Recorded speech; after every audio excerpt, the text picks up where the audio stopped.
Alrighty, and I'm on. So we're here. I've got Michael Lyons with me here today. So we're just talking about this topic of moral injury, and I think let's touch on that. And I want to come back to it. Like, I don't want us to go too much into detail at the present moment because I sort of want to ask you a little bit about life and obviously, you know, your experience in the army and all these sorts of things that have brought you to this point where you're talking about moral injuries and things like that. But to give people a sort of a brief overview in terms of moral injury. So the example that we were just talking about before was the Vietnam War, right? And so soldiers who basically had gone away to this war, and you mentioned like there was a federal document from the United States or something that was saying that, you know, they're engaging in a war that essentially they can't win, right? And a lot of these soldiers came back with a form of PTSD or post-traumatic stress disorder. I think that's the right. Yes. Yep. Acronym for it.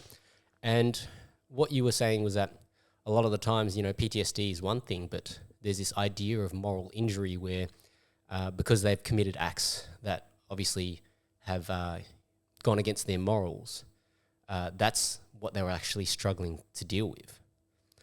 Can you, I guess, you know, give us a little bit more in terms of, I guess, what's the sort of work that you've been doing around that? And then we'll circle back into this and go into more detail a bit later on in the podcast. Yes, and thank you, John. It's very nice to be with you today. Well, moral injury in the last couple of years, excuse me, I was approached to do a tribute for a United Nations soldier who committed suicide actually in Winton in Australia, up where, in Queensland. And the person who asked me said that he'd been talking to somebody else in Ireland who was a retired army officer who had been talking about the subject of moral injury with him because in 1961 in the Congo, I'm totally digressing here, there was a group of Irish soldiers, UN peacekeeping soldiers. They came under attack in a place called Jadaville. Mm-hmm. And you might have seen it, there's a movie out called The Siege of Jadaville. Okay. And these 155 soldiers were surrounded by the local mercenaries and the Katanganese army who didn't want them there. And there was about 3,000 building up around them. So they dug in as under the command of their officer, and they held them out for about 5 days until they ran out of ammunition and they ran out of supplies and water. And they actually called a ceasefire. Wow. And to speed it up, when they went back to Ireland after they'd been in a concentration camp for about 5 weeks, the Irish government and the UN authorities didn't back the ceasefire. They said they actually surrendered.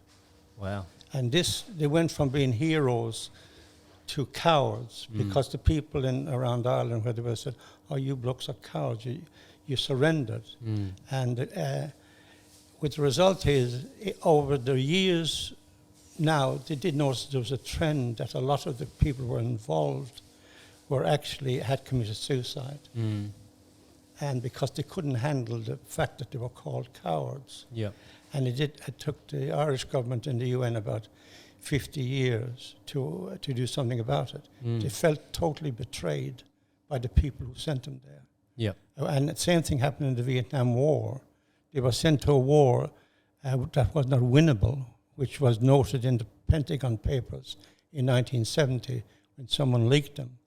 So the mothers and fathers said, you're sending our sons and daughters to a war that you know you can't win. And they felt a total sense of betrayal. So when they came home from the wars, PTSD everybody was supposed to have PTSD if they had an issue. Whereas in actual fact, Jonathan Shea, who was an authority and a very well renowned for his scholarship on the subject, he said, no, they're suffering what they call a moral injury. It's not, the action of killing someone it wasn't their issue, because as a soldier, that's what you're trained to do. I was in the army, and you know at some stage if you have to go to somewhere of conflict, you may have to kill someone. What their problem is that their moral compass has been smashed because they've done something against what is right or right. To take someone's life as wrong, and they knew this, and that caused them a lot of pain. And what happened was a lot of them went just silent. They wouldn't even talk about the Vietnam War. And gradually over the years, a lot of them committed suicide as well. Because as you know, Johnny, you talk to a lot of people.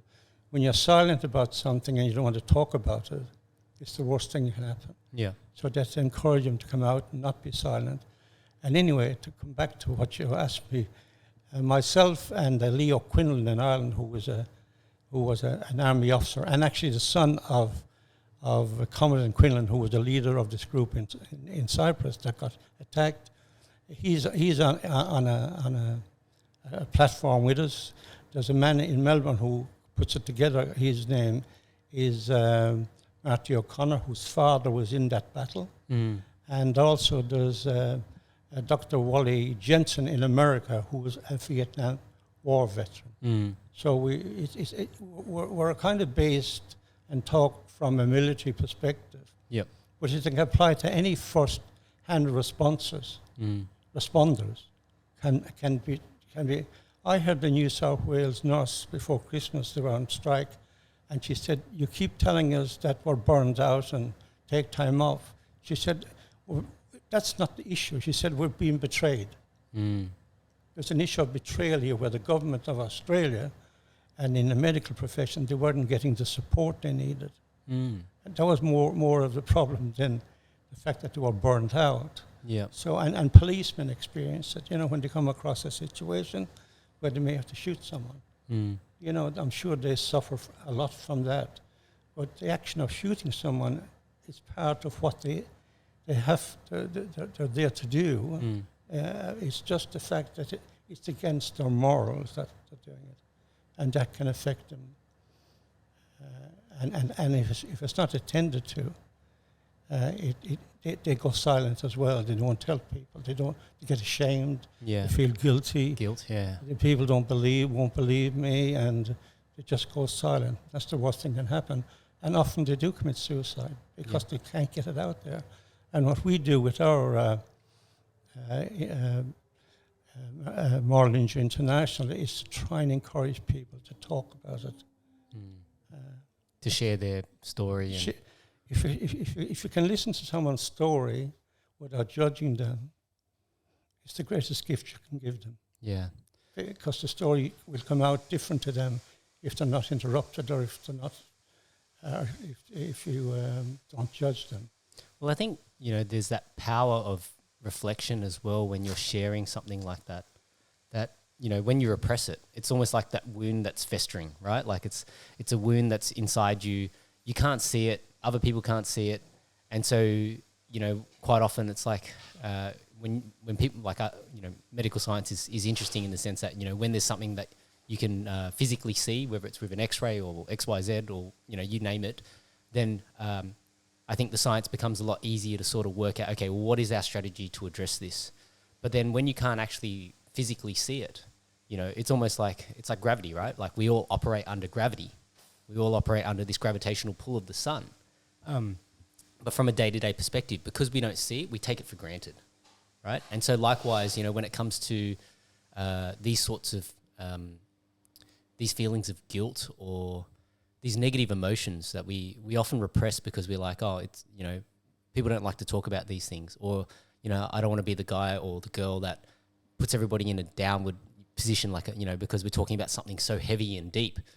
But, often when we can share some of those things and just, that's why they had that saying, get it off your chest. Absolutely. Yeah. Right? Yeah. So I do want to circle back around to that that topic, but let's sort of give everybody a bit of an idea about your life growing up and some of the things that you've done. So you're originally from Ireland, correct? Yes, I was born in a village called Killinall in County Tipperary in Ireland. And Killinall is growing up, it was a mining village. A mining village. And my father and all his brothers and my grandfathers, they worked down the coal mines. And that was back in 1945. I was born. So it was a time of Ireland and probably Europe generally from 45 after the war for the next 20 years. There was a lot of dark places people went into because of the economy was broken, it was trying to find itself again. And in Ireland, it was a small country, had just come out of a civil war in 1922, but there was absolutely no work really for anyone. And within the period from 1950 to 1960, in that 10-15 period, over 500,000 people actually left the island of Ireland. Wow. And there's only 3.5 million people there because there was no work. So they had to leave. And as you know, you meet Irish people everywhere. They go to every corner of the world. And so I grew up in that, and there was... we lived in a 2-roomed house, 2 rooms now, not 2 bedrooms. Yeah.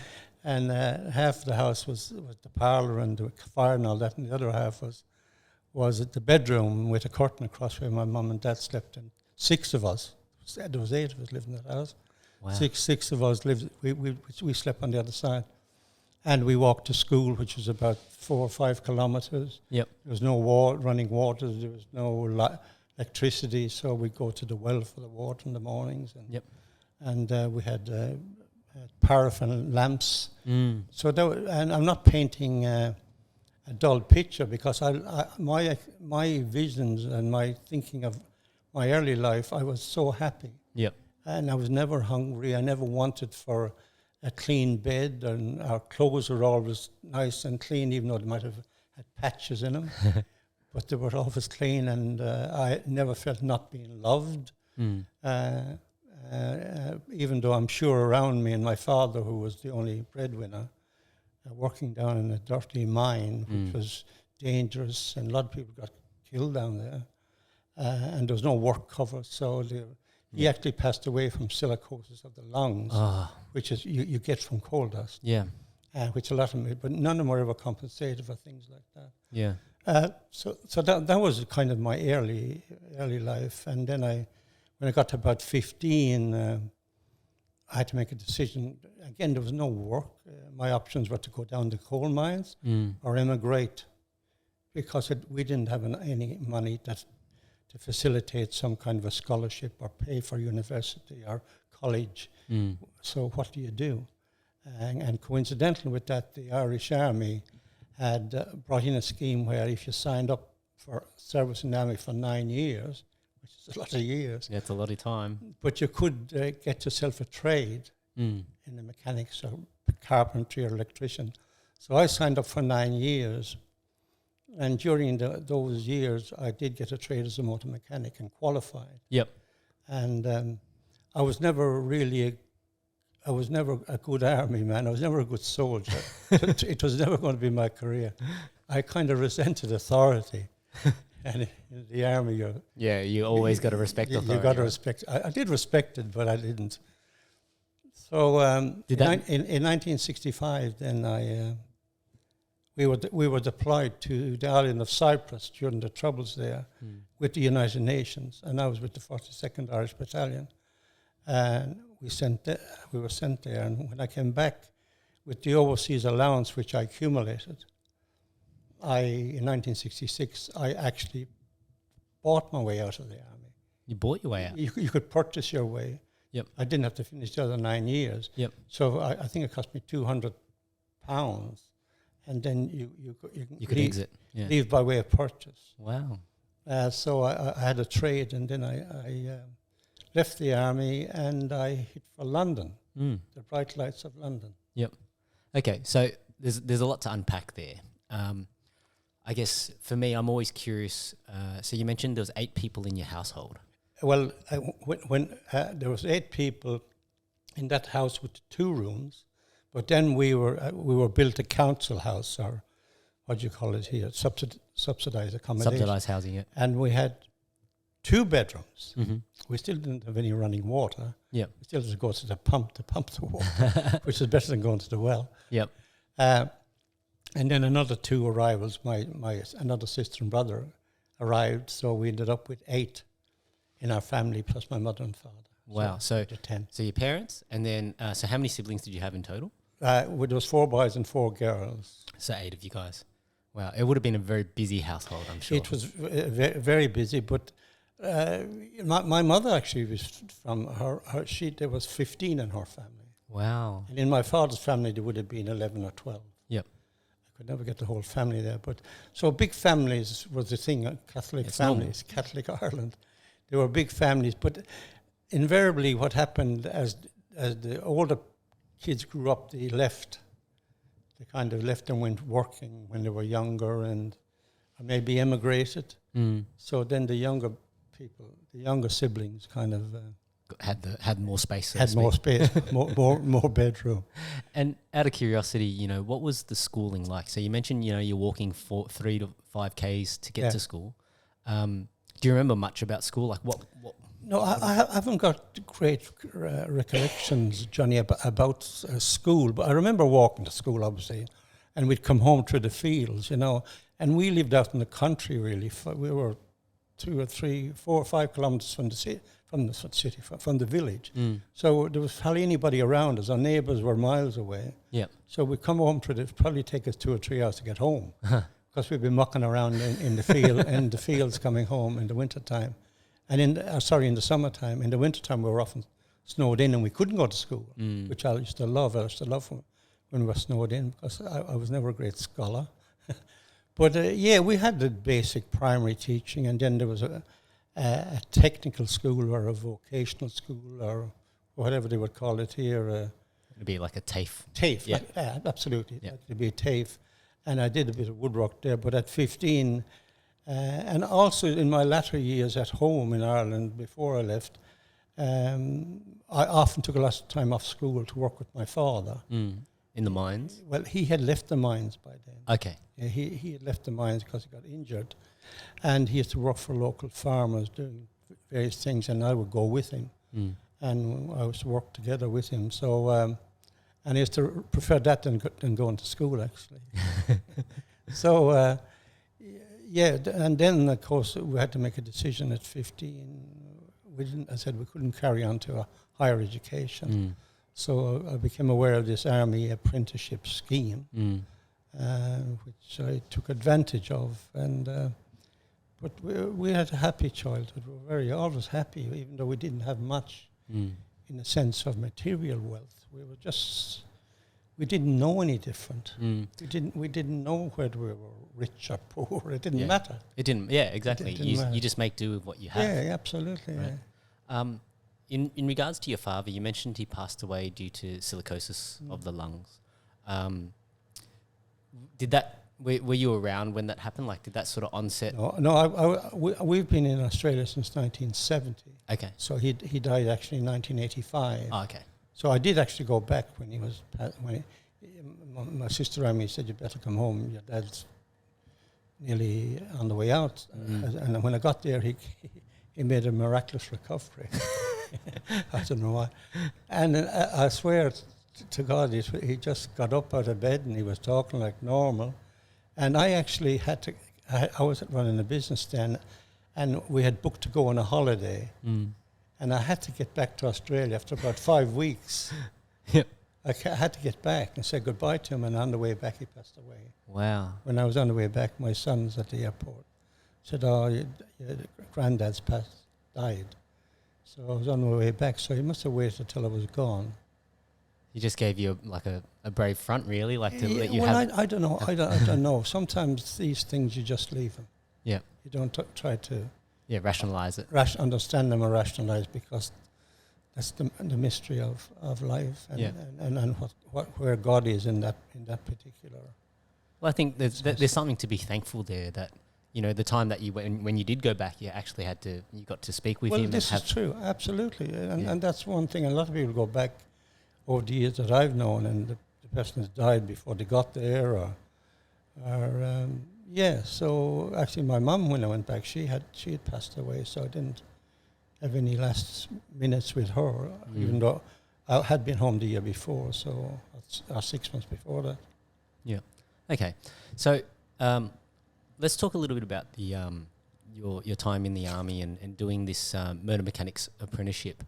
Are there any fond memories or really bad memories that you'd like to share about your time in the army? Obviously, you mentioned you didn't get along with authority, so to speak. Oh, well, no, I tolerated it, but I just was a kind of a, I wasn't good in that. I didn't like it. I didn't like people telling me what to do, what I thought of myself. But no, the army at that stage, I was a motor mechanic. I knew nothing about mechanics. We didn't grow up with a mechanical shop, and so I had to learn everything from the ground up. And we were 3 years in this like a college where we went to school, and we did our army stuff as well. But when you're 15 and your first time away from home, I cried a lot. Yeah, you were homesick? Yeah, absolutely. I cried a lot, and because you've left your home, and then we transport wasn't that readily available, so you couldn't just grab a car and head back for a holiday or anything. But it was just there was a lot of there was over 50 in the class, 50 boys. So I was very sporty. I played a lot of sports, mainly because I could get out of class to go somewhere. I kept resenting this education, but you could, if you were sporting on the basketball team or the football team, you'd maybe travel all over Ireland playing other teams. So that was good, and I was a pretty good sportsman in that sense, athletics and all that. So up until I was about 20, I suppose I didn't indulge in alcohol or cigarettes or anything like that. I was just into sports, and the army was a good place for sports. So they facilitated a lot of the competitions. All, and it was a great grounding for young men. It knocked the corners off you. You had to survive. You had to survive in this environment, and even though you might be sad days and bad days, it builds your character. It builds your character for future, and it was not just in the sense that you're educated to have a trade, but in life generally, it gives you a great perspective of life, living with a lot of folks and all the different personalities. And I was going to say different religions, but they're all predominantly Catholic back in those days. So it was just great. But no, it was pretty just basic training, and then you carry on, and you're sent out to one of the outposts in Ireland, the barracks, and I was sent down to a place called County Cork, to Collins Barracks, and as I said, there was until 1965 when we were deployed to Cyprus. That was the only break I had out of there. But I had a good, again, I always enjoyed the army. I enjoyed the camaraderie of other people, and it's the routine as well, right? Yeah, and you get used to being told what to do. Yeah, and it was pretty okay. It was nothing unusual ever happened that to me. It was just 6 years of my life that I will always be thankful to God for, that they had this particular scheme going, because there was nothing else to do in Ireland at that period. Yeah, didn't have any kind of opportunities, because if the bloke in the village who had a garage, well, his family would work in the garage, so you couldn't get apprenticeship there. Yeah. Or if you had something else going on, the family, maybe a pub even, the family generally worked in it, so you couldn't get an apprenticeship there. So you're very limited, and a lot of young fellows probably fell by the wayside because of that. As they said, the idle mind is the devil's playground. So when you've got nothing to do, you often do go places you shouldn't go. Yeah, absolutely. Well, you're trying to fill space, right? Like it's. I think we see it nowadays because everybody's always looking for the next thing, and we're sort of conditioned to be intaking so much information, especially with devices, right? Like with our mobile phones and the internet, like every day there is so much information flying at us, and we get addicted to that. You know, we get addicted to this idea that, oh, I can wake up in the morning and find out what's happening around the world. Right? Yeah. You know, just by checking my phone and reading the news or listening to the news, so to speak. That when there's silence, we almost feel like a bit agitated, like, oh, I'm wasting my time. Right? When sometimes that's actually the best thing for us, is to actually have a bit of downtime to allow, you know, your own thoughts to process. And Yes.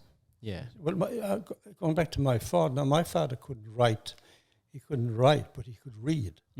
And I loved my father because he was loved in the village because of his mind. Now, people would literally come to him and ask him, what's the weather doing tomorrow? The old farmers and all that.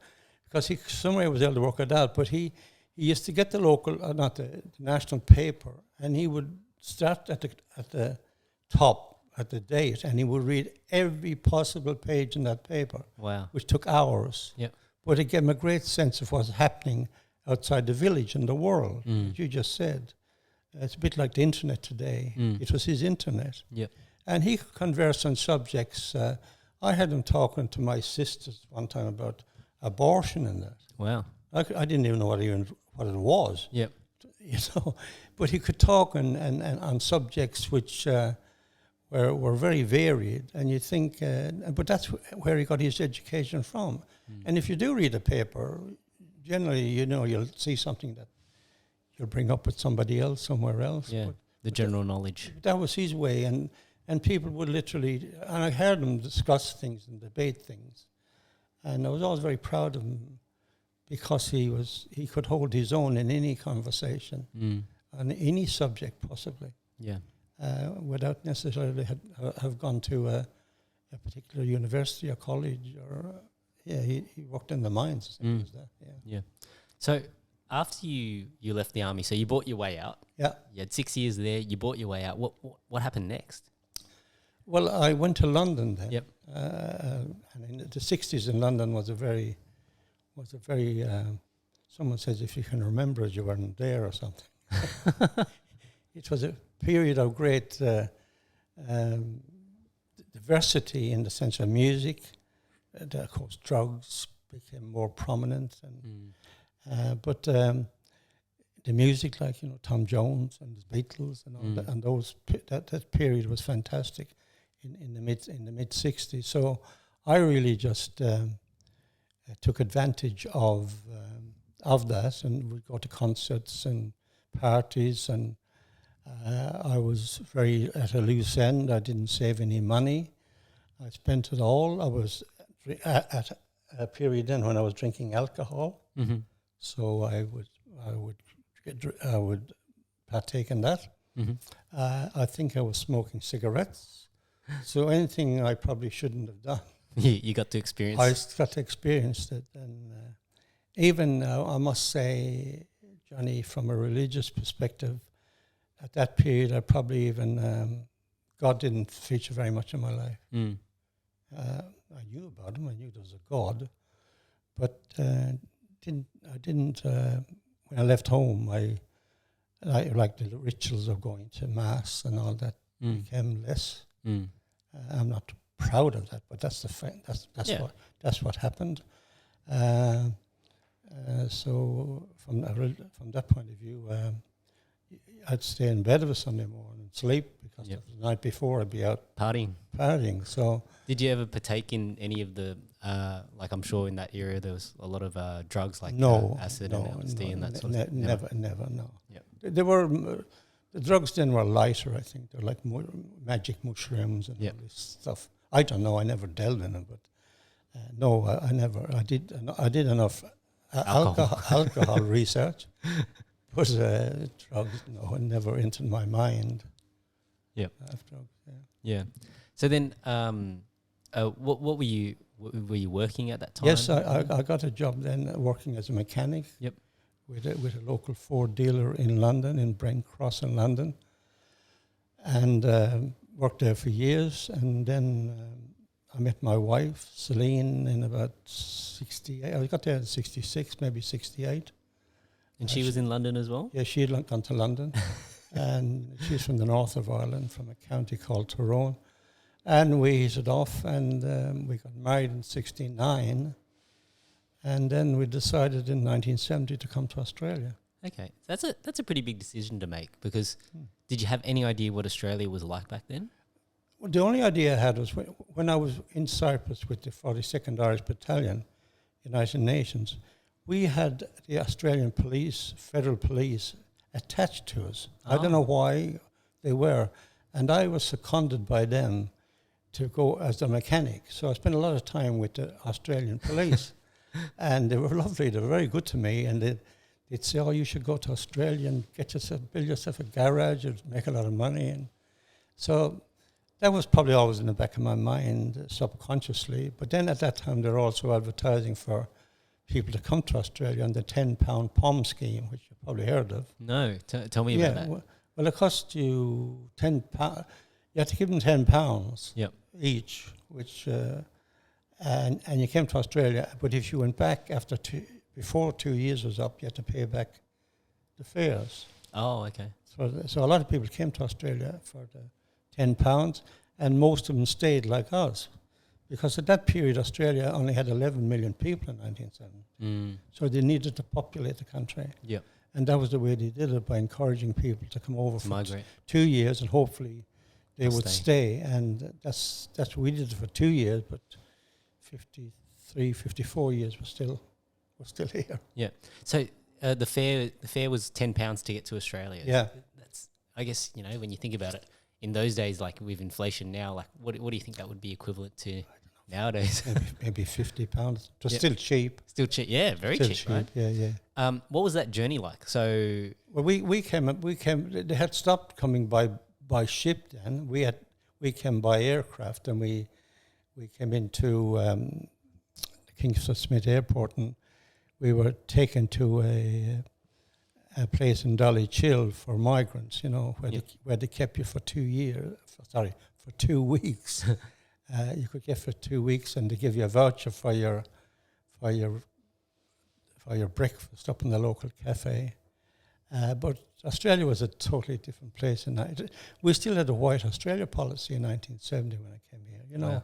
Where certain people couldn't get citizenship in Australia, and it was the Labour government under Gough Whitlam that got rid of that. But it was, as I said, 11 million people. It was very antiquated, very old. It was some of the trains didn't have the doors were. You drive along, the door was open. It's rattling. They call them actually the red rattlers. The transport wasn't good. It was a bit wild here in 1970. But we. The 2 weeks in the hostel, I had got a job before my 2 weeks was up, and my wife actually had worked with Kodak in London, and she got a job here with Kodak here. Okay. So we were both working within 2 weeks. Wow. Okay, that would have made it a lot easier from that perspective. Then you've got income coming in to try and get yourself established. Yeah. But jobs were everywhere. Yeah. It was really the lucky country. Then you could walk from one job to another. It was, yeah. And so then where did you guys, after you left the hostel, where did you guys move to? Well, we moved to a house on Marrickville Road. We lived in the back of a house there for quite some time. We'd only got married in '69. We didn't have any children until 1977. So, for 7 years. So we just had lived a great lifestyle for 7 years in Australia, finding, around Sydney again, in the social scene and everything else. Weekends we would spend partying. Yep. We just. What were the parties like in Australia in the 70s? They were great. A lot of people that came here, Irish or any nationality, and there was no backpackers or anything in those days. So the people that came here invariably stayed here, and they formed a community. A bit like the Vietnamese up in Cabramatta. In different areas, and they all flock together.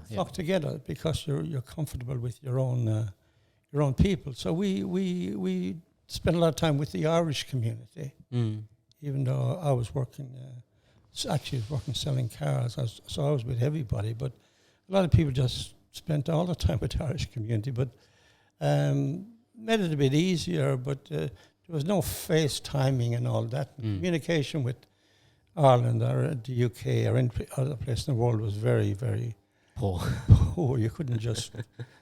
Nobody had a phone. Like in Ireland, they didn't have the phone. Yeah. I remember I used to write to my mother a letter saying, be up at the phone at the hotel, which was one hotel in my village, and we said, go put 3 weeks' time at 6 o'clock on a Sunday afternoon. Wow. Just so you could speak to her. Because there's no other way of getting it. And then she would be up there, and I'd speak to her on the phone. So that was the way of communicating. Maybe if you're stuck, you could ring the local police or something like that, or something. But that's the way we communicated. Didn't have today's internet and all that. Of course not. So when you mentioned you went to car sales, so was that just the natural progression for you from working on the cars to... Yeah, well, when I came out here, I did actually bring my tools with me. Yeah, To work you brought them? to work as a motor mechanic. But I never did, because I see when I was up in the hostel, I was just reading this ad in the paper for a new car salesman. It says new car supplied. And I said to my wife, geez, I might have a go at that, even though I've never sold cars, because there's a new car. Yep. And I said, before they find out I'm not any good, at least we'll have We've got a car. 3 or 4 weeks of a car. So we could see a bit of the country while we're... But anyway, the end result of that was, in actual fact, I stayed in this place over 23 years. So what business was it? Was it what brand? It was a place called Hunt Holden. Now, that was a GMH franchise. Yep. And then they changed. That was bought out by a group called Boyded, Boyded. Yep. So I just stayed on, and then we had the Mitsubishi franchise and the Daihatsu franchise as well. So it was we became multi-franchise. And I gradually was moving my way up from salesman to manager to general manager. And in the last 13 years, before I left there in 1993, I was the managing director of the company. Nice. For the last 3 years. We have that in common in the sense that I was in the automotive industry too. Oh, right. Yeah, so I started as an apprentice mechanic, and that was for Castle Hill Toyota. So and much like you, I actually just saw the ad in the local paper. Yeah. We had the internet back then. That was back in 2003 or 4, right? But it was just I was in uni at the time, and I was thinking, what am I going to do with this uni degree? So I was studying engineering and law at university, and it was like, it's a pretty odd mix to do that. And there was only, like, in my mind, it was like, there's only really sort of 2 industries, I think, that sort of works. And one of it was civil and construction, so that style of business, or the automotive industry, because you got this blending of something that's mechanical and something that is obviously in business, so the legal aspect was going to be beneficial. And so I started as an apprentice mechanic, did my apprenticeship with them, and worked my way through from there, and went to Toyota head office. So I was working for them in Caringbah and spent 5 years there, and then just eventually worked my way up to running a car franchise. So I was running a BMW dealership in Sydney before. So very similar, yeah. Yeah. So I guess this will probably be interesting because you were going through the industry at a very different time. What were some of the lessons that you learned from selling cars? Like, I guess, every day, every person nowadays will talk about this road to a sale. I guess, what was your sort of, how did people sort of educate you in terms of the right way to sell a car and do those sorts of things? Well, Johnny, I very quickly took up to a liking to it. I was good. I'm not been putting tickets on myself, but I became pretty good at it. Yep. And I always treated it as totally professional. With the result is I actually formed, when I became dealer principal, I formed my own training company. I used to train my own salesmen.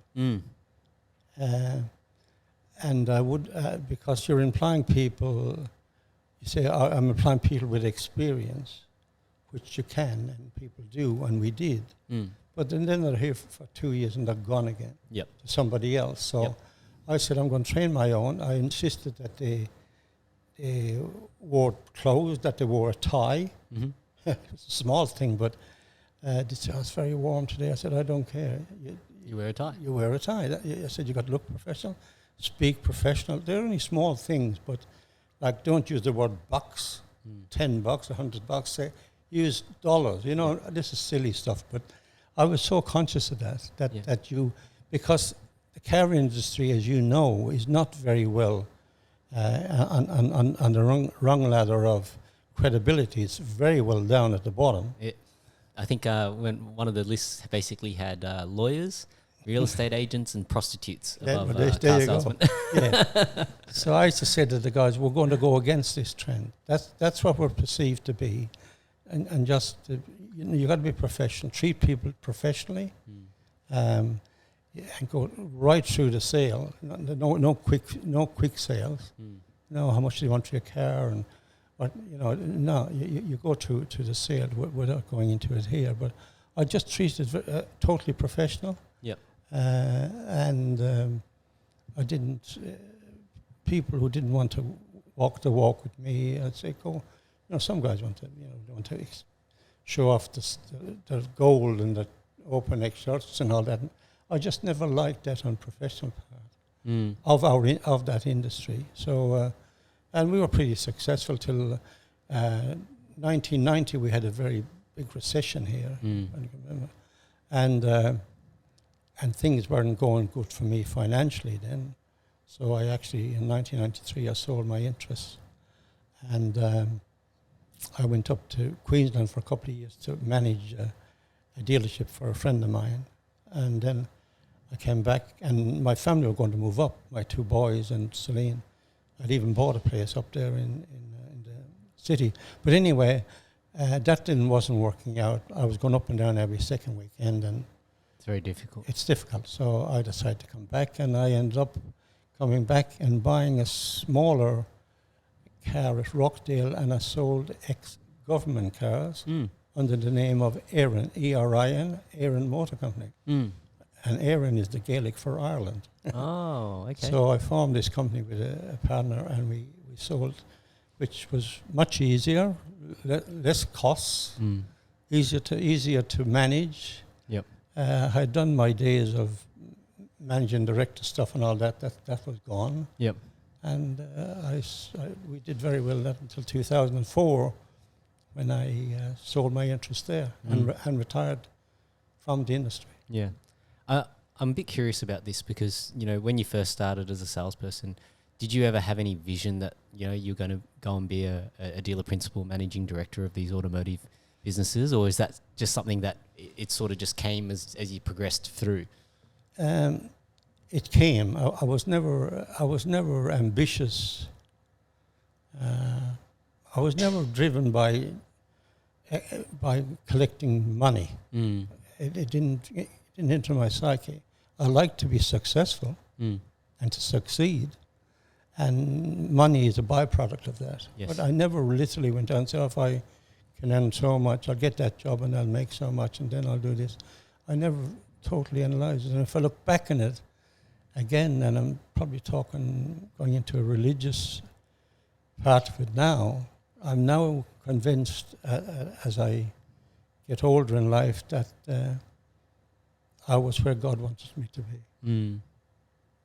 Not where, and He knew I would find where I wanted to be by the natural progression of life. But at that time, again, I wasn't very much into religion and that. But when you look back in your life, you can see, as you know, you can see places and instances which you know now. Yeah, you weren't the only decision maker. Yeah, it's like there's a saying that my wife would always say, something about like, you know, it's like when you walk along the beach, right? So if the waves are coming in, like for a brief period of time, you know, there are footsteps in the sand, but then the water will quickly wash away those footsteps, and you can't see, you know, where you've come from, so to speak. And the hand of God, so to speak, is very much like that in our lives, you know, that when you look, you might have to look really carefully, and then you can start to understand, okay, maybe there's more to this picture than what we had thought. But without taking that sort of reflection, you'd often miss it. And so that's why I was curious about that, because I'm very big on talking about. I was in terms of like how I like to run the operations, very similar to you. Yeah. I like to make sure that people are trained.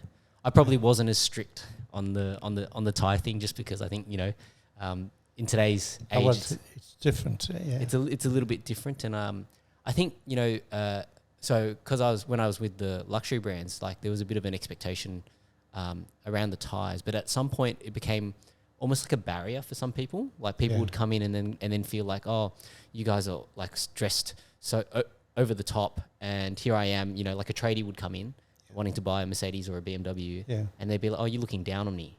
Yeah. And so that we made it like, in summer we made the decision that, hey, we're not going to wear the ties anymore. Yeah, I could understand that. Just from that perspective of not coming off like too snobbish for certain people. Yeah, but generally in industry, now you see that where ties have become not the dress anymore in lots of industry. Yeah. So you've got to go with the flow at the time, whatever is relevant at the time. Yeah. Whereas you go back to 53 years ago, everybody wore, most people wore ties. Like if you're going to mass, you'd wear a tie. You feel an obligation to dress up to go. Yeah. So there's, you're right. Today, as my son keeps telling me, Dad, you're in a different world to where you were back in those days. But you know what? What you said about language is so correct. Don't say bucks, say dollars.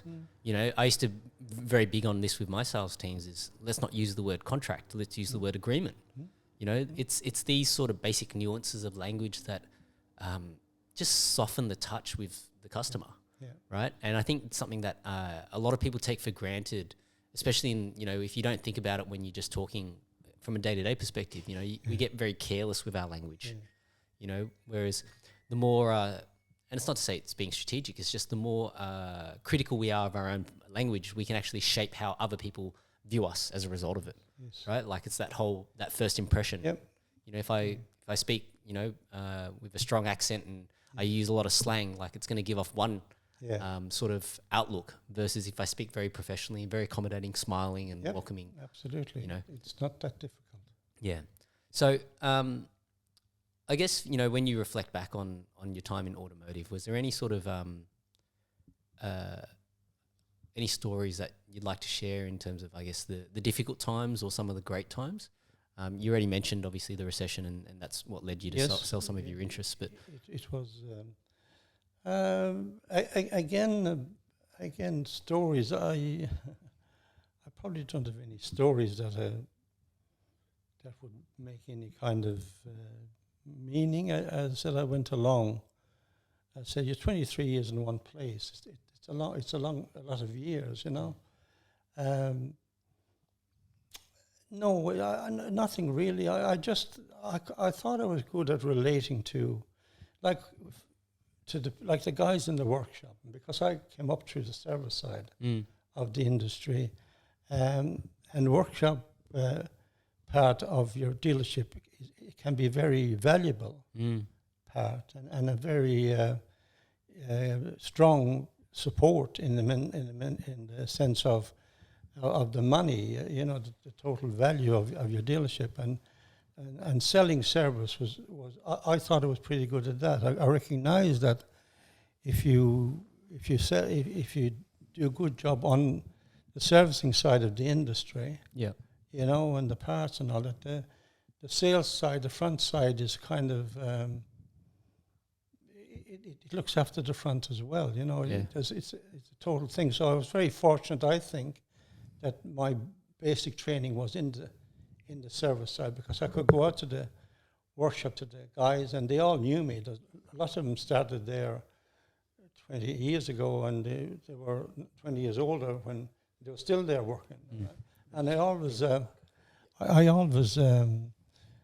appreciated them and recognized them for what they were doing as employees of the dealership, as I did with everybody.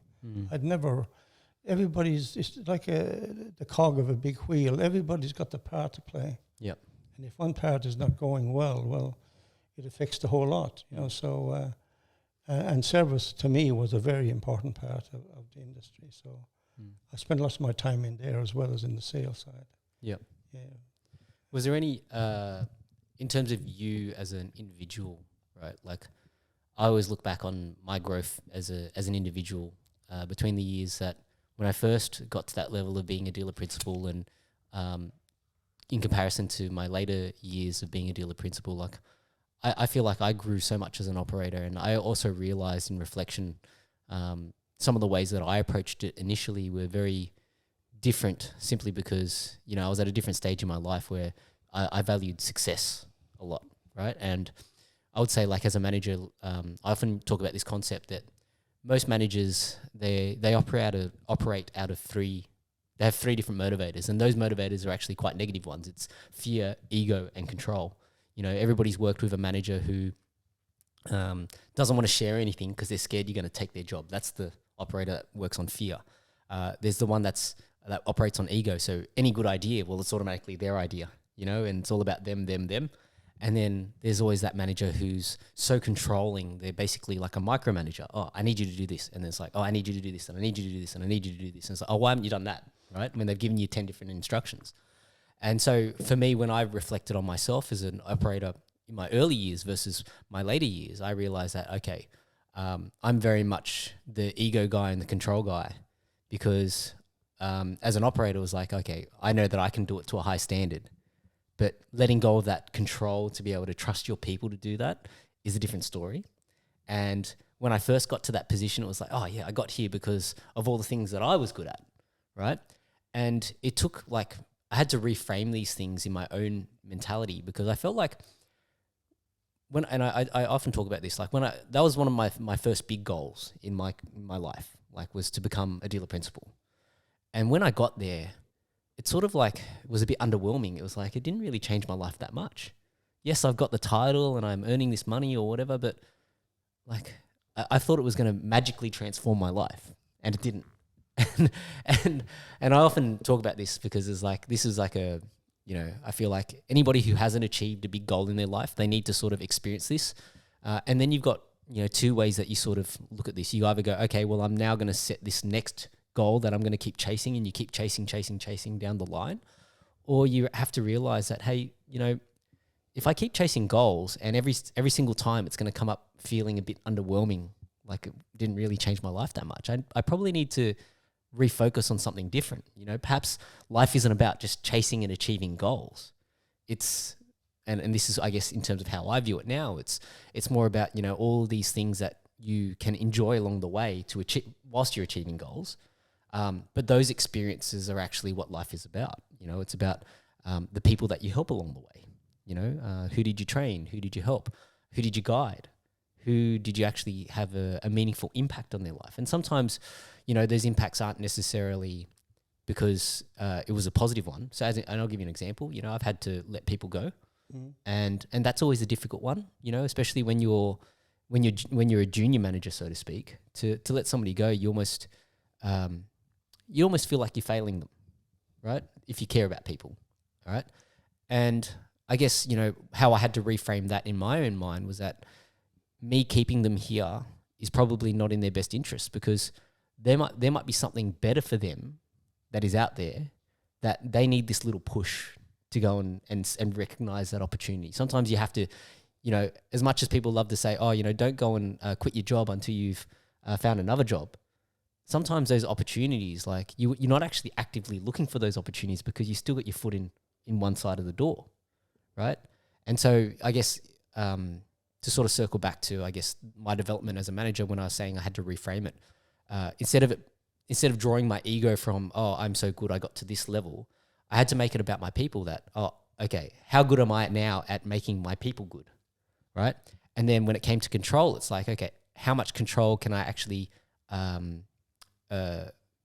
disperse to them, right? How good can I make them as operators?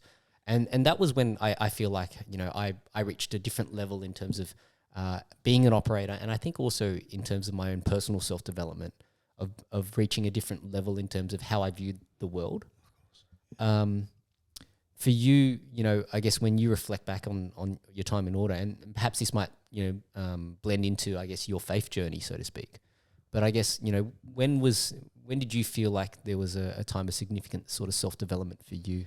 Well, number one, Johnny, when I went to Brisbane to run this dealership for a guy, he was interviewing for someone, for general manager, dealer principal, and he had quite a few people.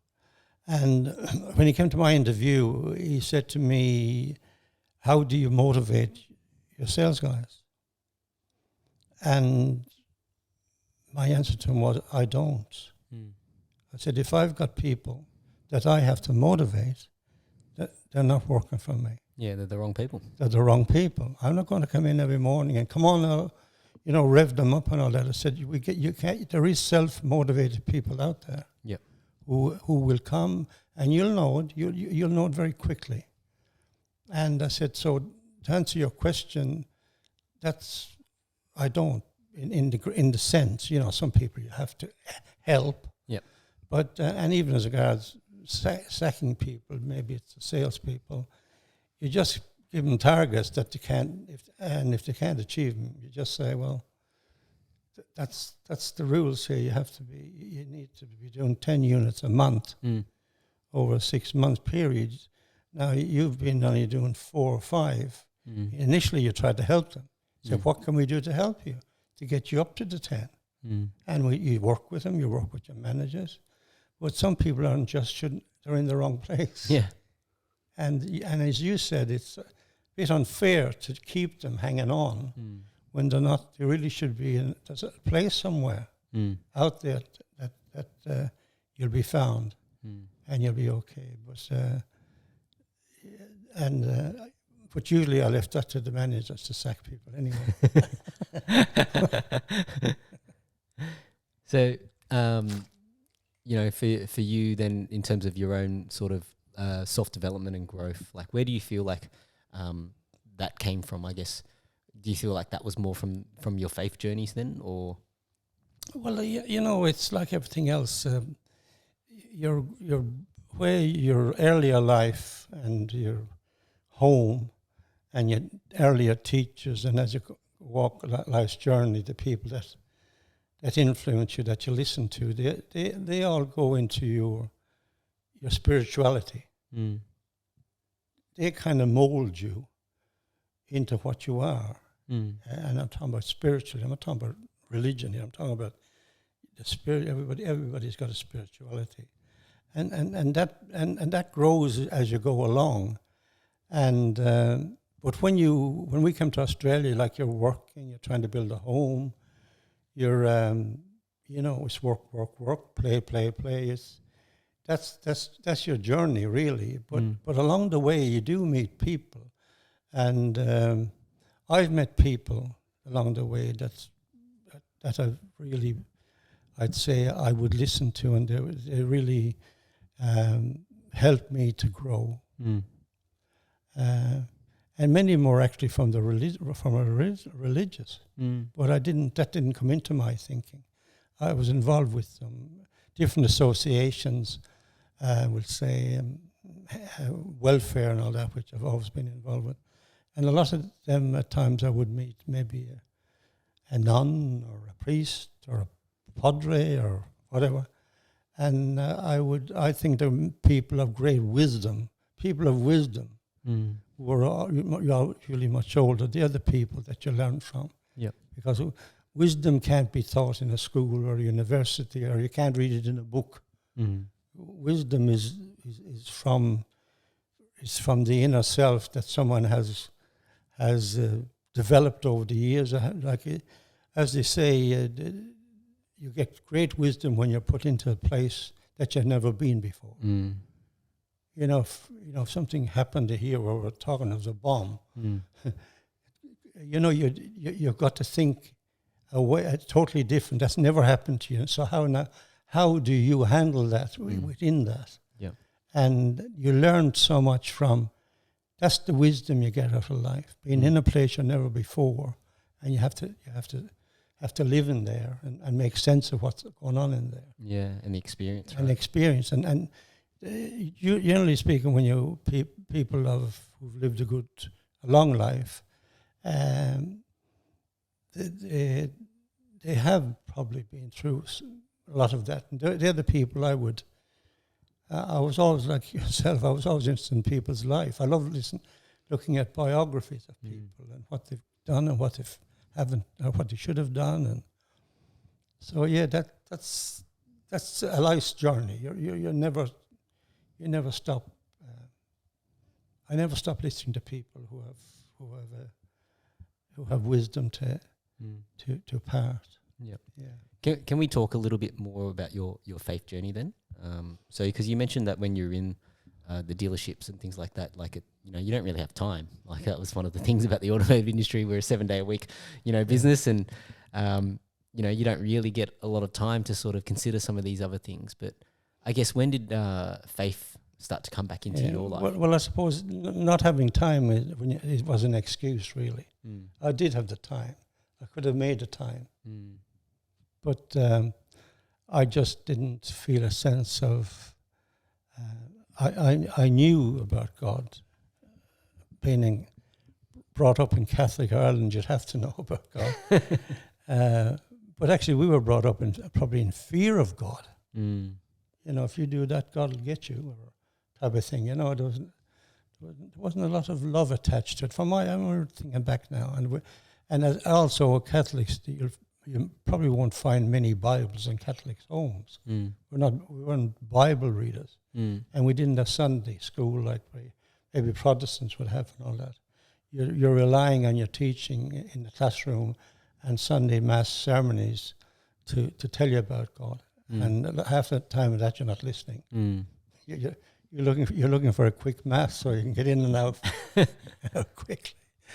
But I must say, in 2004, when I got out of business, I was 59, and from then to now, I think it was the most rewarding time in my life, and I wasn't doing it for money or ego, or it was because. When I finished in the dealership, a friend of mine who happened to be the principal of Patrician Brothers at Fairfield, actually, his name was Bulfin, Bernard Bulfin, who came from the same hometown as I did in Ireland. He said to me, "Michael, why don't you start and do a unit of CPE?" I had no idea what he was talking about. What is CPE? Yeah. That's right. It's clinical pastoral education. Oh. And he said, "I think you should try work maybe as a lay chaplain in a hospital." And I said, "You're stark raving mad. I've just been selling cars all my life." And you want me not to go. But anyway, he kept on to me, and I went over to Ireland, and I spoke to my mother and my brother. Not about this, but just generally. And when I came back, again, you see, you get these coincidences in life which are God-given. I happened to be... they happened to be looking for one person to do a unit of CPE at Royal North Shore Hospital. Wow. With one person. There's only 5 in a team. And Bernard rang me. He said, "Have a look at it. They're looking for someone." I said, "Okay." So I rang hoping that someone would have got in before me and taken the position, but they hadn't. So she interviewed me, and I got on that unit of CPE, Clinical Pastoral Education, which is hospital chaplaincy. So I completed the unit over there. Struggled, I did, because the other 4 people with me were academics, and I left at 15. Went to join the army. I had no formal education in psychology or spirituality, and our study. It was a lot of study. It was pretty intense. You had to do didactics and present different things. And I did struggle in the force, but an incident took place, which I knew then, after this incident, I was where God wanted me to be. So I kept going, even though I was going to pull out. I kept going, and then I ended up doing 2 more full units of CPA. So, sorry, can I just ask? Can you talk about what that instance was? Like, what happened? Yeah. Okay. The first couple of weeks, I was battling. The language being used wasn't my language. You know, I didn't have that language of the people who had studied. There was a barrister with us during the course, and you know they had this the language of presentation. Now, I don't have it. I've never learned it. I didn't do any formal education as such, leaving school at 15, and I was struggling a bit with that. Even though I found out later it didn't really matter, and I was going to leave in the 3rd week, and I said I was going to leave on the Friday, and on the Wednesday of that week, I was rostered on as for a night shift, which they would do in your training. You're rostered on. Yep. Rostered on. Somebody might call you for some kind of emotional support or something. Yep. And my supervisor said, "Michael, don't worry. Nobody has ever called. You know, you just got to do it to say you stayed in the hospital." And sure enough, the 10 o'clock, my buzzer went off, and this young nurse said, "Michael, we need, there's a couple here that just had a baby prematurely, and it'll be gone in about half an hour. It's dying. It won't survive." Wow. So I nearly didn't know what to do. I was just, I said, oh, I actually remember saying to her, "You should ring the Catholic priest. They may need to have it baptized and all that." Yeah. And she rang me back about 10 minutes later. Said, "Oh, no, they're quite happy with you to come." So I was hoping to say, you get the priest, because I didn't know what to do. And anyway, I sat in the corner and I said a prayer and a few things, and I went to the room, and the nurse led me into this room, and on the bed, across the bed, was this lovely young lady, very young, and she just looked at me on the pillow, and I walked over, and the first thing I said to her, "I don't know what to say." I said, I don't know what to say to you. I said, "This is so sad, and I feel so much for you." And I think she was feeling for me. She said, "No," she said, "That's okay." And then across the window was her partner holding this baby in this blanket. And I couldn't make out the shape of the baby. It was 22 weeks. Very premature. Very premature. But and anyway, I spoke to him, and then behind him was another young lady who was her sister of the lady in the bed. So again, he spoke to him, and he said, "You know, this is our first child, and we're going to call him Sebastian. We've got the name." But he said, "You know, it's not going to happen." And I just said, I took him over and I put him lying beside his wife in the bed and the little baby between us.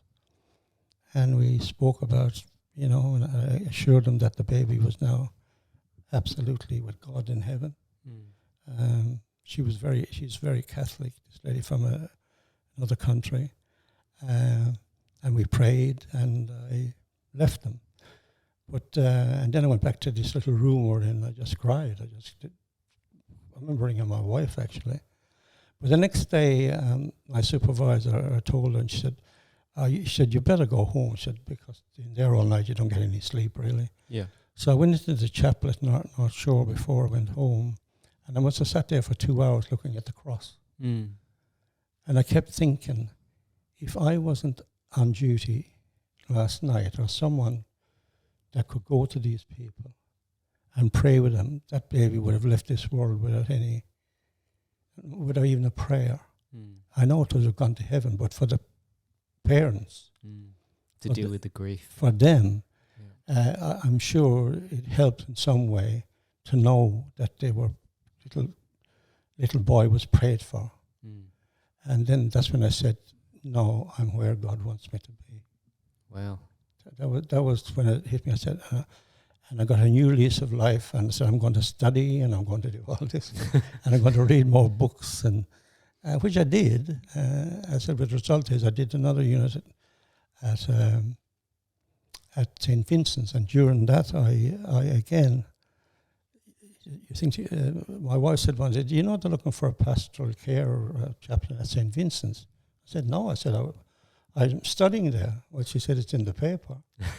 So I read it, and then I applied, but you had to have either a degree or 2 or 3 units of CPE. Anyhow, I applied. I said, "I'll apply anyway." And I did, and I got an interview. And again, someone at the interview said to me, "Why do you want to do hospital chaplaincy or pastoral care in a hospital?" And again, I couldn't come up with an answer. I said, I don't know. I said, but I know I'm where God wants me to be. Mm.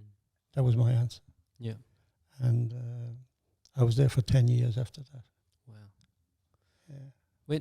When you're in that kind of a role, it's, you're essentially always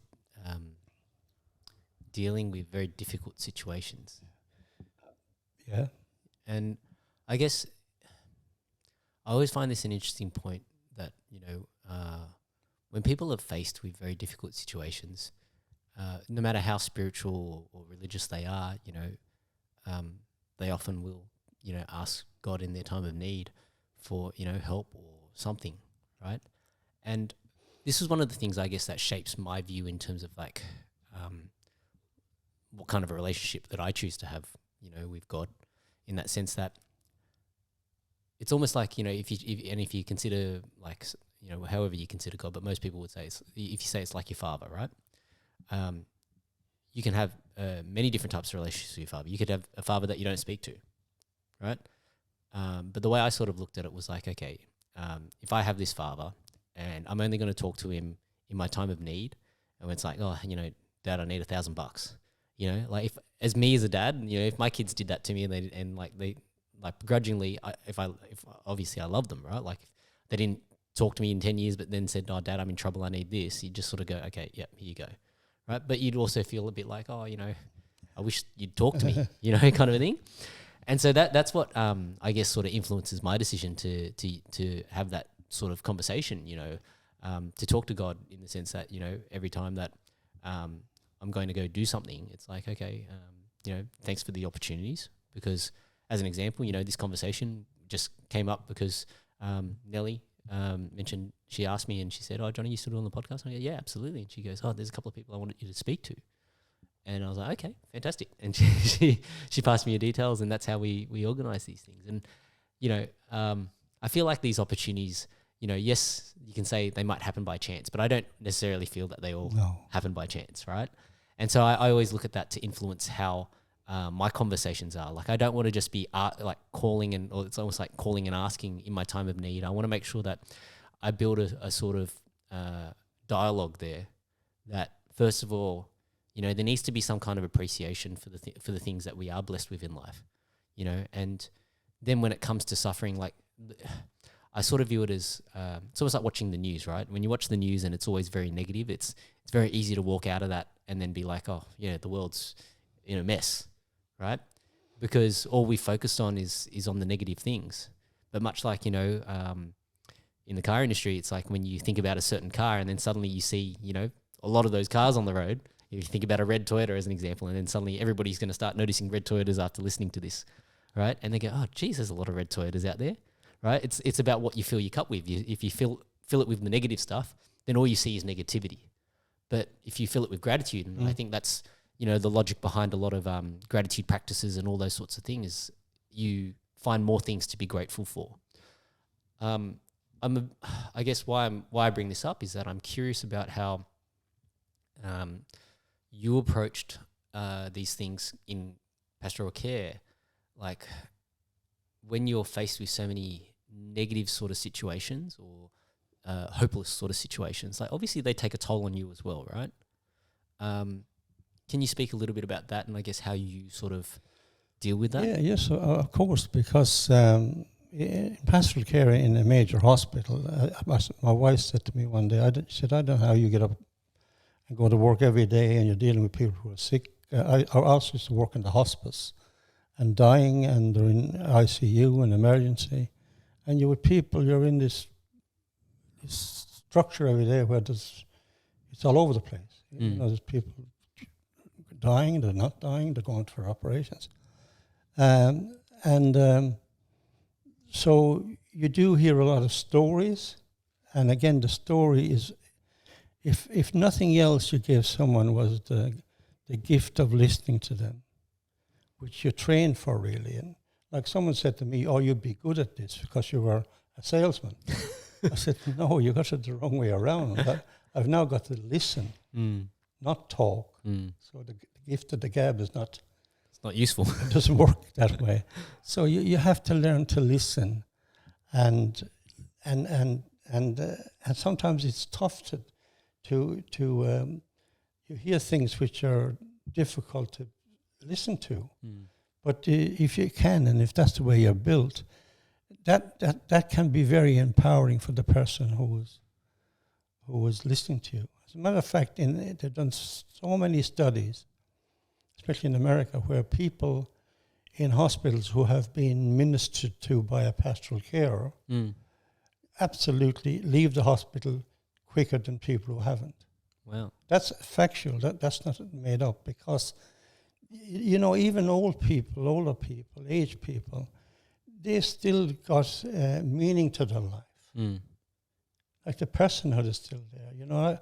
And when we work with the aged care and people with dementia and all that, like people with dementia, they're still a person. And to sit with someone with dementia and they're looking at their hands, or they're making gestures at your face, but then you get a smile or something. And you know, how do you know what's going on? And I believe that for sometimes during the interaction with someone with dementia, they do get times in that little silence where the divine is. And to them, that could be years. In their thoughts, that could be years. That to them, that could be so beautiful and powerful. You can't say it was only for a second. Yeah. Because a second to them could be a long period of time. A long period of time. So you kind of learn to just, again, as I said, listen to people and not judge them. You know, I've been in situations where I know God is not a coincidence.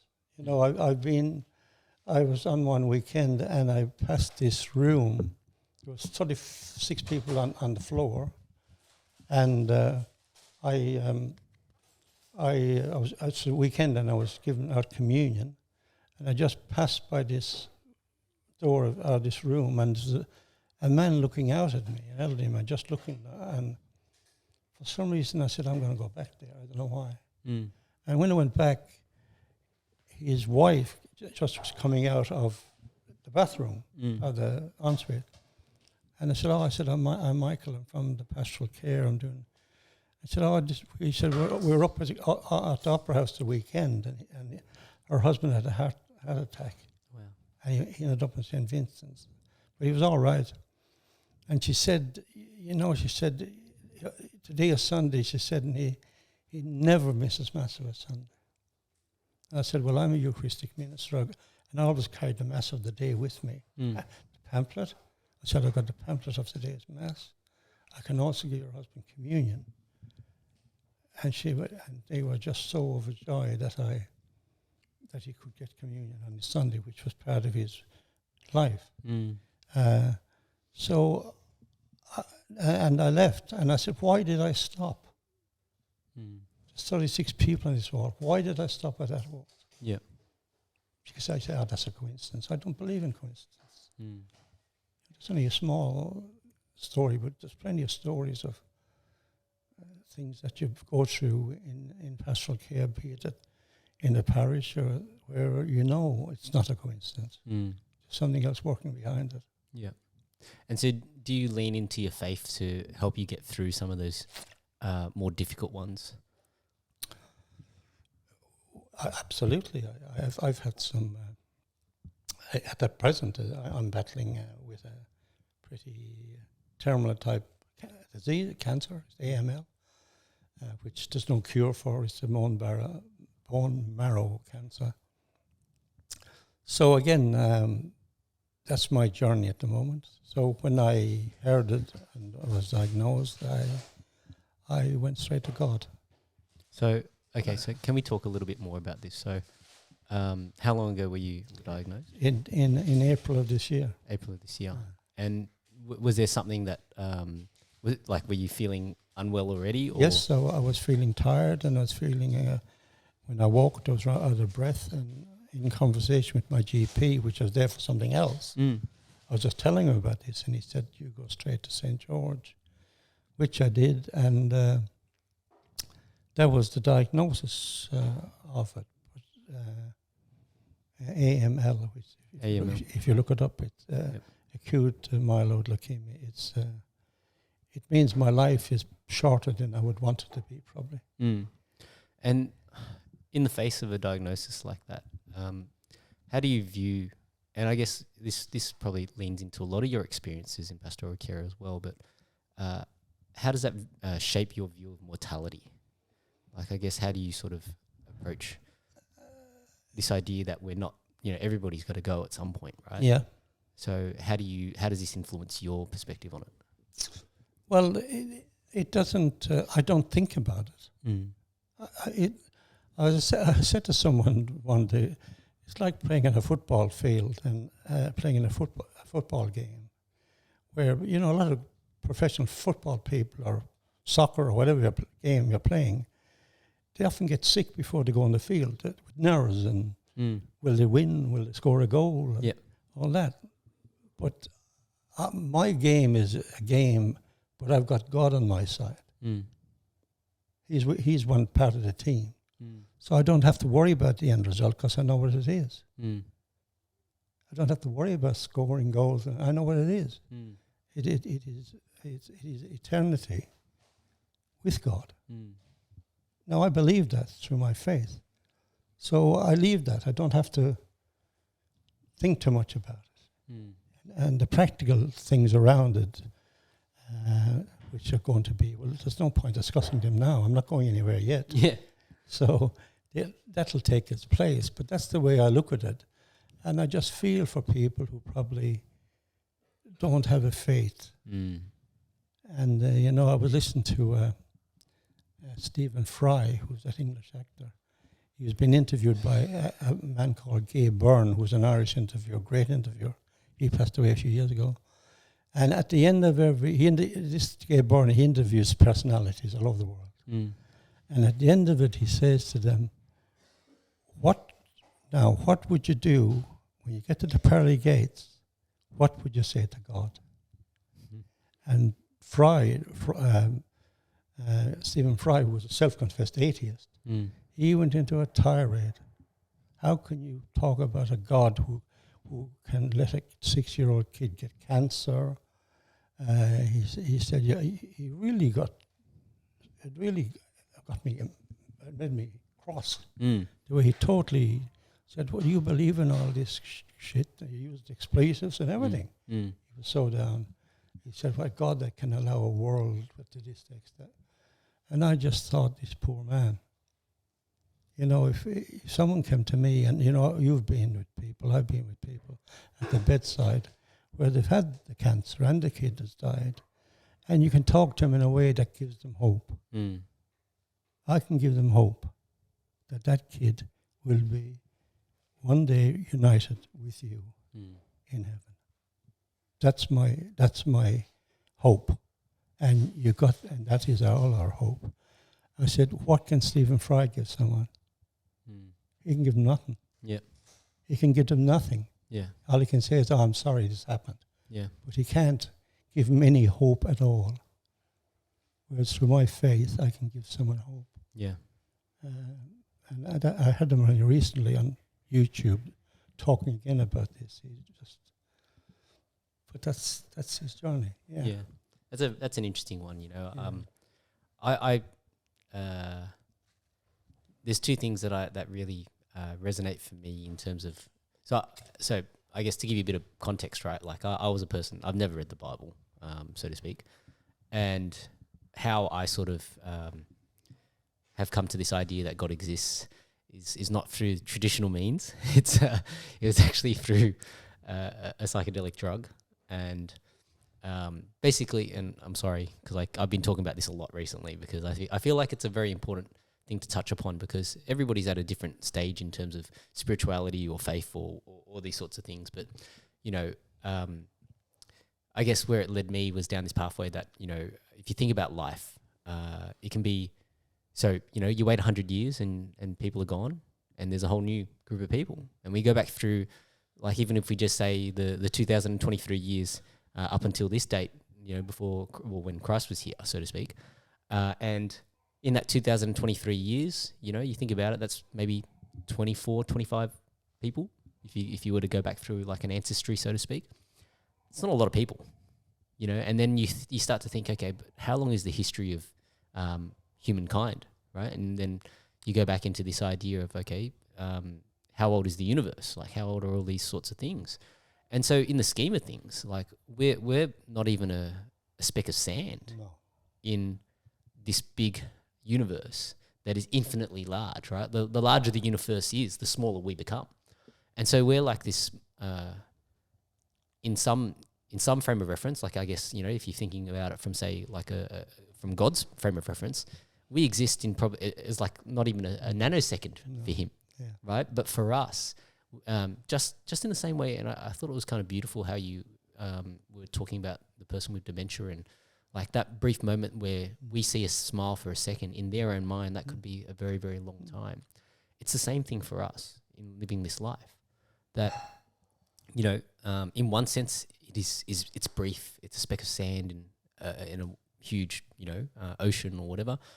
In the other sense, though, the fact that we get to live a life is beautiful in itself, right? And I feel like that's something that we should be grateful for, no matter how short or how long our lives are, relatively speaking. Some people cut their lives short, some, like the baby you mentioned, was born prematurely and unfortunately didn't get to live a life.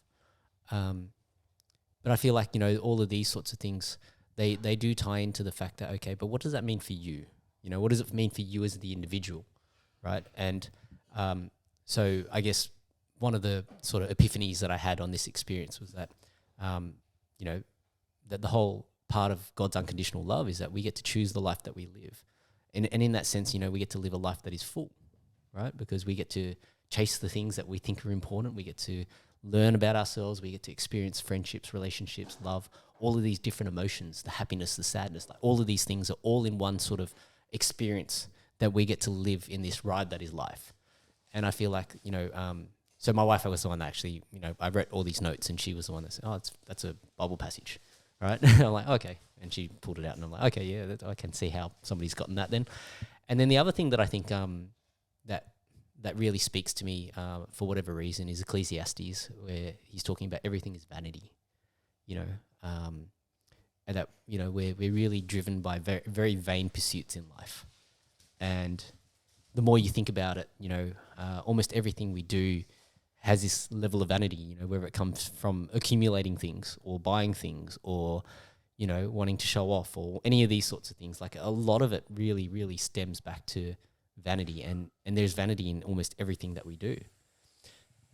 And I guess why I think about that is because, I feel like that also informs what is the kind of life that we want to live, right? And I feel like people often will talk about, you should live life in the way that, what do you want people to say about you when you're gone?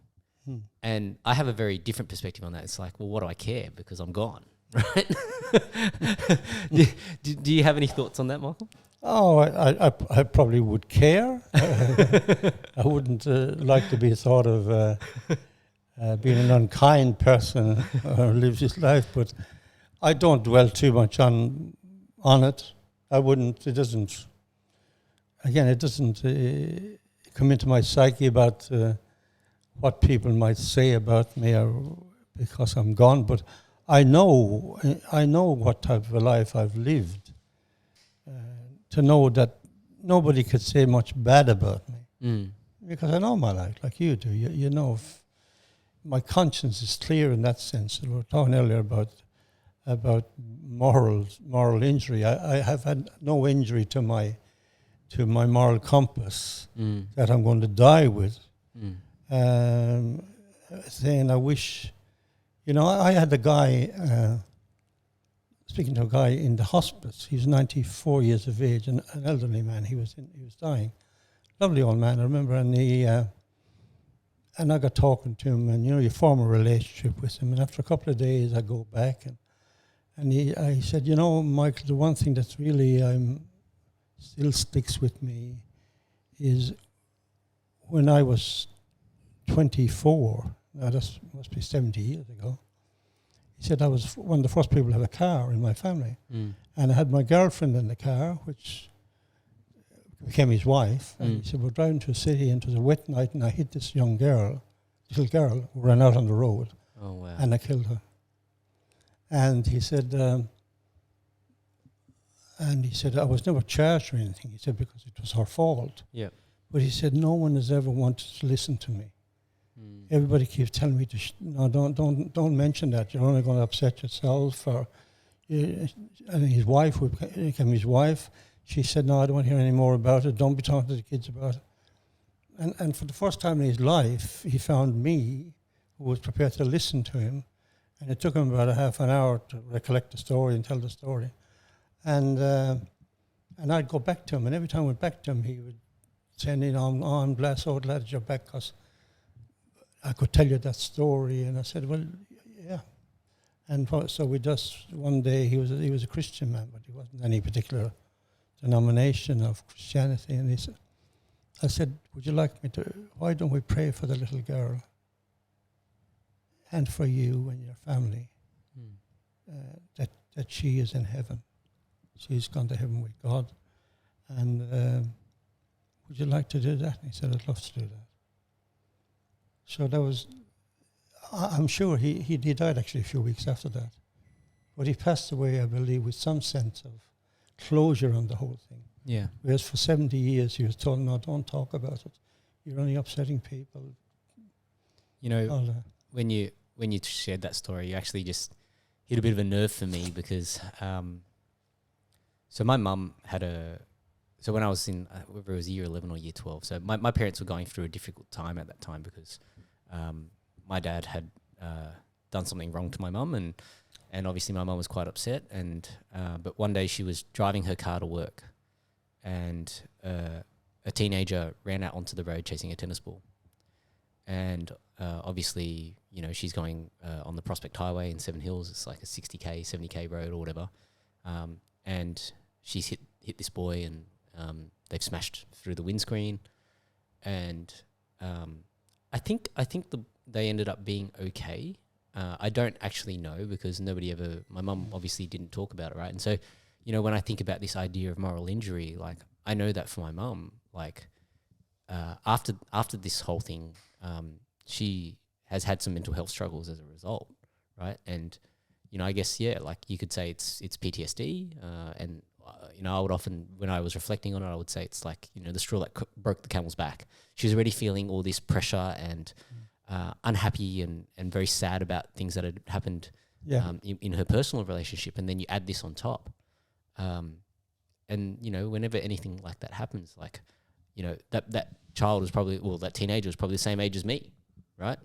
At the time. And so then from her perspective, it would almost be like, you just potentially killed somebody, or you could have really hurt somebody that's the same age as your son, right? And I don't feel like my mum ever really talked about it. No. And so, you really gave me something to think about in terms of, like, how do I try and broach this conversation with her, because it's a very uncomfortable conversation, right? Yeah, especially if it's your own. If it's your mum, to me, this was a man that I never met till he came into the.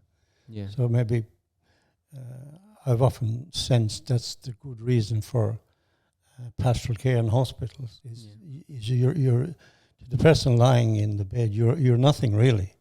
You're not a relation that he's got to protect. Don't mention the cancer, or families try to protect one another from. And then if it's a doctor, it's all medical stuff, or a nurse hasn't got time. So when you walk in as a stranger into someone's life of 94 years of age, and when they find it safe with you, you wouldn't in the beginning, you've got to develop a friendship with someone. I guess to know that you're safe. You're a safe person, and you're not here to try and convert them to some religion or anything like that. It's amazing what people will just tell you because nobody has ever bothered to listen to them. Yeah. I smirk at that because quite often when I've been in an Uber driver's car or a taxi driver's car, I have this way, like, and maybe it's because I do the podcast and I'm curious about people. You know, I get to extract all these details about their life that I wasn't looking to do it, but then they felt so comfortable to share these things, probably knowing that they may never see me again, right? Like I'm here for this one particular ride. Yeah. I can vent my heart and soul to this guy, and he's going to go and disappear off. Yeah. And he doesn't really know who I am, and like it's like almost like a release. Yeah, you got therapy sessions going in the taxi. Yeah. Can we switch gears a little bit? And I just want to talk to you a little bit about relationships and family. Mm-hmm. And then that's probably a great way for us to sort of end this session today. But you've obviously been married for a long time. Are there any sort of secrets there in terms of how to? Well, we've been married for 53 years. Yeah. Yep. It hasn't. My wife's listening. Yeah, hi, Celine. It hasn't been all roses, as they say, but that's life. You have to still stick with it and talk about it. We go back to talking again, and not being silent. If relationships, if they'd only talk about their situations and what's the problem, I think there would be less breakups in marriages. But again, people are just not compatible as well. But I just feel they kind of don't give it a go. They get out too soon without, because there must have been some love there in the beginning to connect them. So it doesn't just suddenly disappear overnight. So that's the relation. We had 2 boys to be. We actually lost a son of 29 years of age in 2006. Wow. All I'll say is he shouldn't have, without going into the reasons, he shouldn't have died. But he did. And he was 29, beautiful man, great sportsman, educated himself, went through a university, was everything you'd want in a man. He was a man's man. He was a good bloke. He did take a drink. And when he died, I suppose, the hurt that you feel is inexplainable. You can't explain to anybody how you feel the hurt. I used to say that nobody will be able to hurt me again now. That's the ultimate. You can do what you like with me for the rest of my life, but you'll never hurt me the way that hurt me. Yeah. And of course my wife as well. She went through it. And Peter, her youngest son, he was in London at the time, working in London. He came back home and stayed with us. Didn't go back to London, which was very nice of him. He was a kind fellow. But that was one period of our life where the hole that's still there, and no matter what you do, you can't fill it. Yeah. In the interim, we've had we've had 2 grandkids, beautiful grandkids, which I love, and my son Peter, and extended families. They're all lovely people. Yeah. But no matter how much, that hole is still there, and will be there. And did that make you question your faith in God at all? No. No? As a matter of fact, I went to God. Like God lost his only son on the cross of Calvary. Why wouldn't I go to God? Yep. God was never distant. God wasn't a distant God to me. And I did. But for people who would give God away, I can understand that too. Yeah, the anger, right? Anger, and why me? Why not? You see a lot of young kids around who are doing desperate things and bad things and drug addicts and all that. why did it happen to my son? Why? And sometimes you think the knock is on everybody else's door till the day comes on your door. And that was, of course, the darkest period of our life. And then, of course, but that's so. With Peter now, who was our son, and his kids, and life is good. You know, the hole is there, but my belief tells me that that's okay. That hole will be filled someday. Yeah. And I guess for you and Celine going through that together, was it, I guess, differences in terms of how you both approached it, or you just really tried to use faith as the glue to keep you guys through it? Well, Johnny, you can never... that type of thing is personal. Yeah. You can never understand how other people are going through. Even we're married 50 years. I still can't tell you how Celine felt. Yeah. I can't feel what she feels. I know how I feel. Yeah. And I know how she felt. It was visible that she was broken woman, as you would be. You know, you carry a child and then they're gone, and death is so final. It's such a final thing. There's not a thing you can do about it. Yeah. I think it was David Cool said, death is one thing,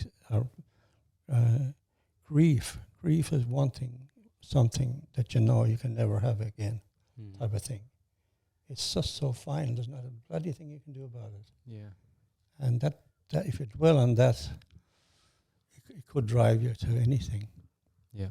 But fortunately, I went to God. I didn't, no way would I. Why wouldn't I? But for people who don't, I can also understand why they wouldn't say, why me? Yeah. Well, I didn't want to end it on such a somber note, but that's... Well, I didn't, I was speculating whether I'd bring it up or not, but as I said, I'm bringing it up because I can deal with it, and it just doesn't happen. And after that, actually, when I was at St. Vincent's, about 3 years after that, the manager said one day, Michael, would you like... We used to have a 3-month memorial where people would come back who've had people pass away in the hospital. There were about 100 people, their families. And you'd have someone giving a talk, and he said, would you like to give a talk to the people there?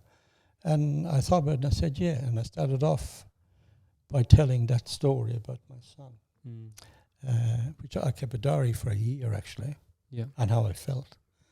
And I just started off with that story. So often, if you're presenting something and you tell a story, it gets people into your journey. And they know, this guy looks all right. He's been through this horrific period in his life. And then you go through the things of how you might feel and what people might say. People often say, I know how you feel. And they don't. They've got no idea how you feel. Yeah. But I respect that too, because they often don't know what to say. Yeah. It's like when I was diagnosed with cancer there in April. I knew people who wanted to ring me, but they didn't know what to say. Yeah. Yeah, and that's okay. I can understand it. Because, as they say, when you can't think of anything to say, it's because there isn't anything to say. Yeah. A hug is as good as saying a hug and saying I'm sorry and walk away. It's better than saying I know how you feel. Yeah. That type of thing. Yeah. Okay. So I guess, to sort of, I think it's a great way to sort of finish off there.